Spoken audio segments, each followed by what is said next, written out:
Il faut dire que l'accord selon lequel Malox n'avait plus le droit de parler avec moi, je n'étais pas au courant de cet accord.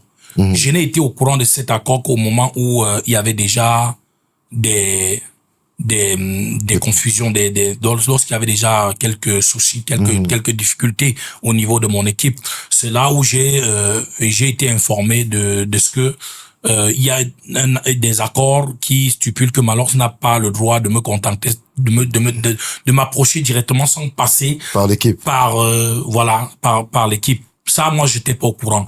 Bon, il y a pas mal de choses comme ça dont on peut dire que... Parce que Gato a dit qu'il t'a poursuivi à un moment quand Kossi envoie l'argent. Kossi a envoyé... Est-ce que tu as reçu l'argent de Kossi? Non, vraiment. Tu ne décrochais plus les appels de Gato. Je vais dire que je ne veux pas trop rentrer dans des polémiques.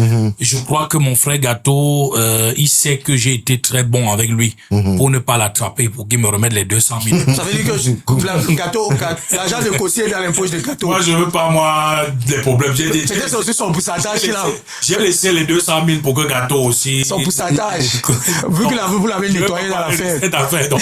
Parce qu'il dit qu'il t'a poursuivi à les 200 000. Non, moi, si on poursuit quelqu'un avec l'argent, on peut vous poursuivre. Tu avais ton argent, il voulait te remettre à la maison. Parce que tu avais déjà trop d'argent. Oui. Tellement que je ne voulais plus. Quand il arrivait à la maison, il te disait que tu laissais les consignes qu'on dise que si Gato me cherche. Et est-ce qu'il paraît qu'il t'avait proposé un contrat de management que vous deviez signer? Non, Gato. Et il t'a proposé un contrat de management aussi, tu as fui. Non, tu as dit... non, Gato fait son show, mais il connaît ce qui s'est passé. Le problème, c'est que, comme j'ai dit au départ, même Gato n'était pas manager, il était pour moi un frère qui m'accompagnait au début du buzz. Et bon, à partir de lui, je pouvais discuter avec des Bordeaux et d'autres qui se rapprochaient de lui parce que j'avais dit que pour l'instant, pour me rencontrer, vous pouvez passer par Gato. Voilà. Donc après maintenant, Gato, quand on a pu former une équipe, Gato voulait faire partie de l'équipe, je n'ai pas empêché. J'ai laissé qu'il fasse partie de l'équipe. Quel rôle? Il devait jouer quel rôle? Non, il y avait une équipe qui était là pour encadrer la communication de manière professionnelle. Mais Gato, en tant que celui qui était là depuis le début du buzz, il n'était pas question de l'exclure. Ça veut dire qu'il était là également comme un frère qui devait aussi accompagner et soutenir les efforts du groupe. Non, attends.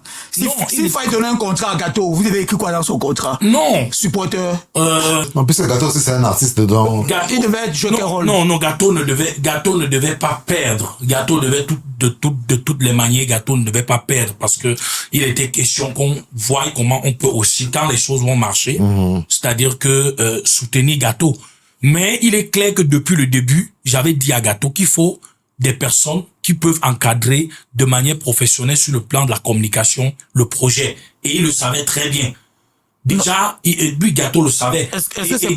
Au début, quand il dit qu'il m'a poursuivi, non, je l'ai jamais chassé. Le problème, c'est qu'il était dans l'équipe. Sauf que après, il ne s'est plus entendu avec les membres de l'équipe. Au départ, eux, ils s'entendaient. Oui, parce qu'on le gérait mal. Ça, mais est-ce que en fait le problème qui suit après, c'est pas la même histoire avec comment on l'appelle, Masaya Corp et Canal 2, où vous exigez des professionnels parce que vous pensez que les professionnels peuvent faire mieux que les gens qui ont appris sur le tas, et du coup le succès, c'est peut-être le succès qui était monté par la tête.